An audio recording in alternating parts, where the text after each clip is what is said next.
What inspired me to apply for this program is that I've always been interested in business, and so I was really interested in figuring out if this major was right for me. My dad found it originally, and he was like, well, if you're interested in marketing, you're interested in business, you should definitely try it out, see if you actually like learning it. And I was like, yeah, let's go, that'd be amazing.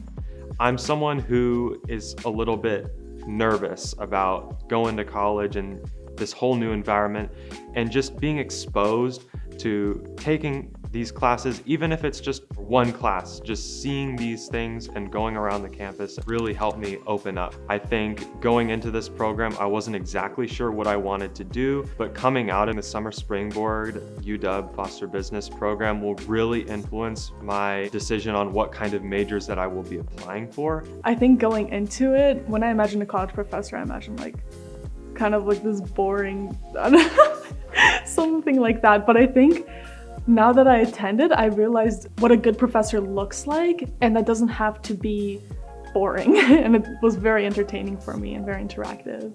Definitely far exceeded my expectations. The classes were super interesting. It's not just 3-hour classes, it was something you care about. Through summer springboard, I feel like I'm more confident in choosing a major. Thanks to this program, I now know that I definitely want to major in business, and I think business is the major for me. I think that right now I definitely want to continue studying business and marketing. And so it's so exciting thinking about how this is just the beginning and there's still so much more for me to learn.